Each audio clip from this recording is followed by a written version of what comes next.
കുന്ന് എന്താണ് പറയുന്നത്? കുന്ന് പറയുന്നത് നമുക്ക് ശ്രദ്ധിച്ചു നോക്കാം. നാട്ടിൽ പലയിടത്തും ഞങ്ങളെ കാണാം. കുന്നു കയറാത്തവരായി ആരെങ്കിലും ഉണ്ടോ?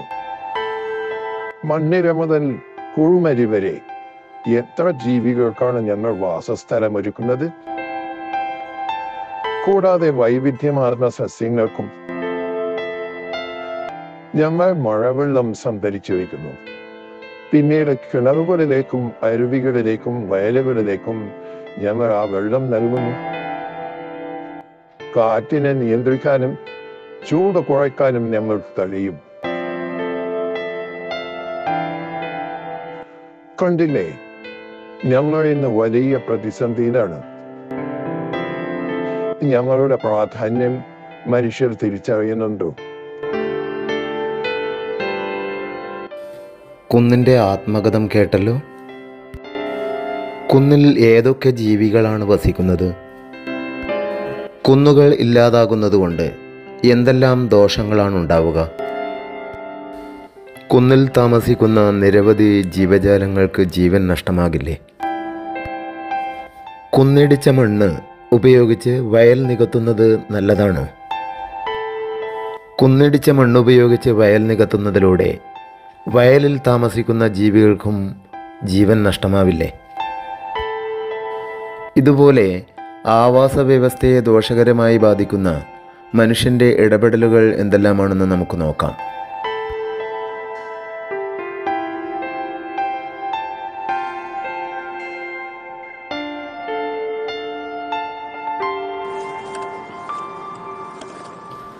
കെട്ടിടങ്ങൾ നിർമ്മിക്കുമ്പോഴോ മറ്റാവശ്യങ്ങൾക്കോ കുന്നുകൾ ഇടിക്കുമ്പോൾ സസ്യങ്ങൾക്കും ജന്തുക്കൾക്കും അവരുടെ വീടുകൾ നഷ്ടപ്പെടുന്നു.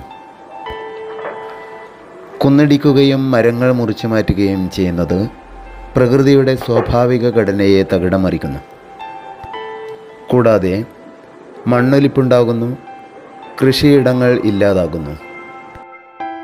മനുഷ്യൻ്റെ ഇത്തരം പ്രവർത്തനങ്ങൾ ആവാസ വ്യവസ്ഥയെ നശിപ്പിക്കുകയും പ്രകൃതിയുടെ ജൈവ വൈവിധ്യത്തെ ഇല്ലാതാക്കുകയും ചെയ്യുന്നു.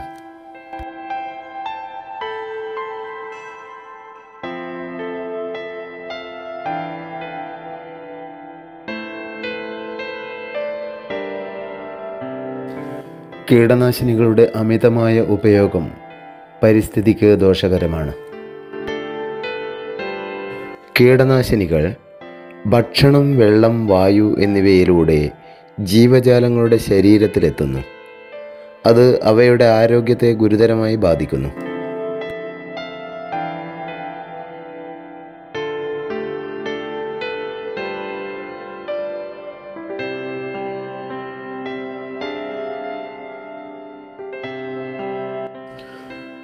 മണൽ വാരുന്നത് പരിസ്ഥിതിക്കും മനുഷ്യനും അതുപോലെ തന്നെ പുഴയിൽ താമസിക്കുന്ന ജീവികൾക്കും ദോഷകരമാണ്. പുഴയുടെയും കരയുടെയും ശോഷണവും പുഴയുടെയും കരയുടെയും അടിത്തട്ട് ഇടിയുന്നതിനും പുഴയുടെ ഒഴുക്ക് മാറുന്നതിനും കാരണമാകുന്നു. ഇത് പുഴയോരങ്ങളിലെ ആവാസ വ്യവസ്ഥയെ ദോഷകരമായി ബാധിക്കും. കൂടാതെ ജലമലിനീകരണം, ജലനിരപ്പ് താഴുക, കൃഷിനാശം, കുടിവെള്ളക്ഷാമം എന്നിവയും അനുഭവപ്പെടും.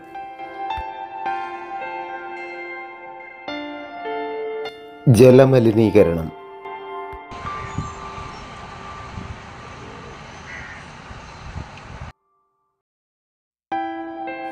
മണ്ണ് മലിനീകരണം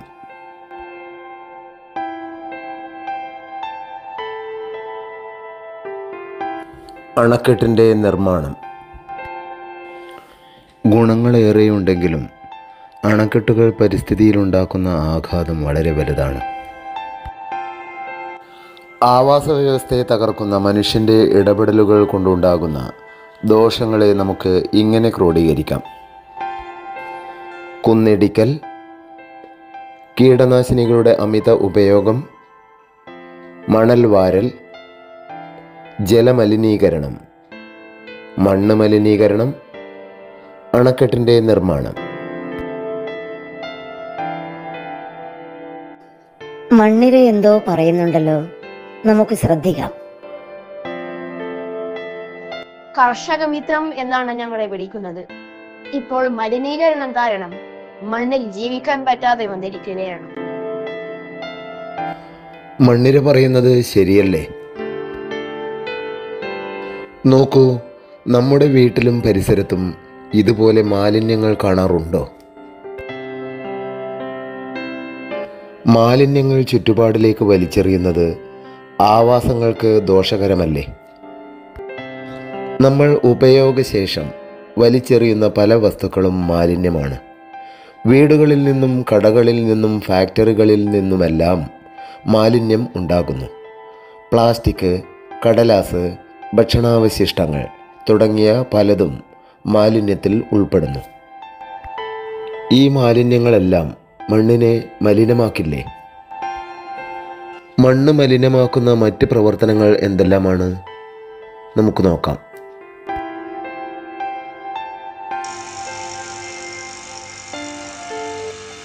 കൃഷിയിടങ്ങളിൽ അമിതമായി കീടനാശിനി ഉപയോഗിക്കുന്നത്,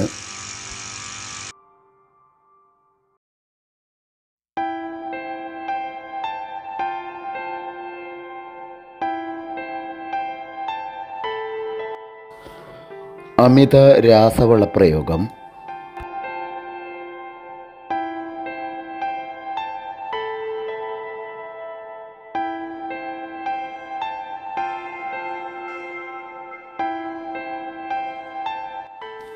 പ്ലാസ്റ്റിക് മാലിന്യങ്ങൾ മണ്ണിൽ അടിഞ്ഞുകൂടുന്നത്. മണ്ണ് മലിനീകരണം മണ്ണിൻ്റെ സ്വാഭാവിക ഘടനയെയും ഫലഭൂയിഷ്ഠതയെയും നശിപ്പിക്കുന്നു. കൂടാതെ മണ്ണിര പോലുള്ള ഉപകാരപ്രദമായ ജീവികൾക്ക് മണ്ണ് മലിനീകരണം ദോഷകരമാണ്. മണ്ണ് മാത്രമാണോ മലിനമാകുന്നത്? മണ്ണിനെ പോലെ മറ്റേതെല്ലാം ഘടകങ്ങൾ മലിനമാകുന്നുണ്ട്?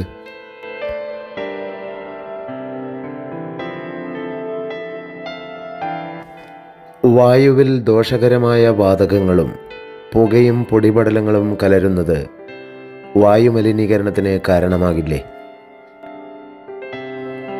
വാഹനങ്ങളിൽ നിന്നുള്ള പുക, വ്യവസായശാലകളിൽ നിന്നുള്ള പുക, പൊടിപടലങ്ങൾ, കാട്ടുതീയിൽ നിന്നുള്ള പുക, ഫോസിൽ ഇന്ധനങ്ങൾ കത്തിക്കുമ്പോഴുണ്ടാകുന്ന പുക, കൂടാതെ കൃഷി ആവശ്യത്തിന് കീടനാശിനികളുടെയും രാസവളങ്ങളുടെയും അമിത ഉപയോഗവും വായുമലിനീകരണത്തിന് കാരണമാകുന്നു. വായുമലിനീകരണം കൊണ്ടുള്ള ദോഷങ്ങൾ എന്തെല്ലാമാണ്? വായുമലിനീകരണം നമ്മുടെ ആരോഗ്യത്തെ ദോഷകരമായി ബാധിക്കുന്നു. ഓരോ വർഷവും വായുമലിനീകരണം മൂലം രോഗങ്ങൾ ബാധിച്ച് ഏകദേശം 70 ലക്ഷം മനുഷ്യർ ലോകത്ത് മരിക്കുന്നുണ്ട്. മനുഷ്യരെ മാത്രമല്ല, മൃഗങ്ങളെയും സസ്യങ്ങളെയും വായുമലിനീകരണം ദോഷകരമായി ബാധിക്കും. കാർഷിക വിളകൾ കുറയുന്നത്, ആസിഡ് മഴ, ആഗോള താപനം, ഓസോൺ പാളിയുടെ നാശം എന്നിവയെല്ലാം വായുമലിനീകരണത്തിൻ്റെ ദോഷഫലങ്ങളാണ്.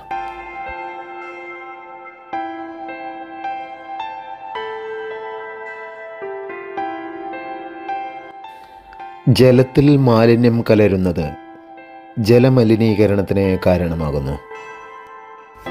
വിവിധ രാസജൈവ പദാർത്ഥങ്ങളുടെ സാന്നിധ്യം മൂലമാണ് ജലം മലിനമാകുന്നത്.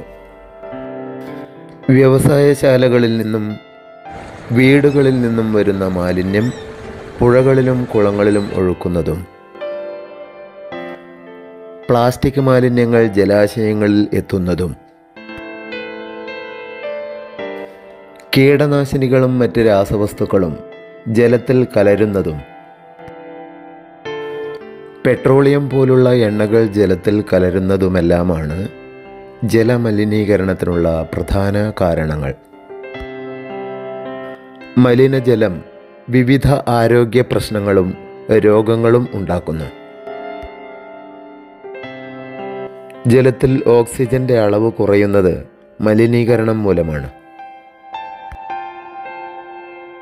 ഇത് ജലത്തിൽ വസിക്കുന്ന ജീവികളുടെ ജീവന് തന്നെ ഭീഷണിയാണ്.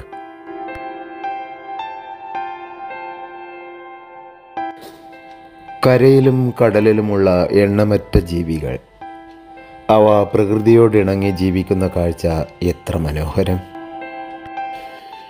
ജീവികൾ അവയുടെ ഭക്ഷണവും വാസസ്ഥലവും കണ്ടെത്തുന്നത് ആവാസ വ്യവസ്ഥയിൽ നിന്നാണ്. ആവാസ വ്യവസ്ഥകളാണ് ജീവൻ്റെയും ജൈവ വൈവിധ്യത്തിൻ്റെയും നിലനിൽപ്പിന് ആധാരം. ആവാസ വ്യവസ്ഥകളുടെ സംരക്ഷണം നമ്മുടെ കടമയാണ്. ആവാസ വ്യവസ്ഥയുടെ സംരക്ഷണത്തിനായി നമുക്ക് എന്തെല്ലാം ചെയ്യാൻ കഴിയും?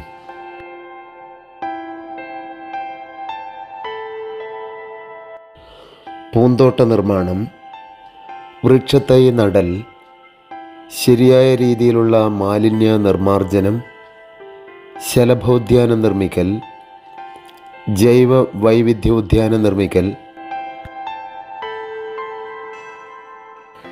പരിസ്ഥിതി ബോധവൽക്കരണ ക്ലാസുകൾ, സെമിനാറുകൾ, സദസ്സുകൾ സംഘടിപ്പിക്കൽ, ലഘുലേഖ വിതരണം, പ്ലാസ്റ്റിക് ഉപയോഗം കുറയ്ക്കുക, മണ്ണ് മലിനീകരണം ഒഴിവാക്കുക, ജൈവവളം ഉപയോഗിക്കുക.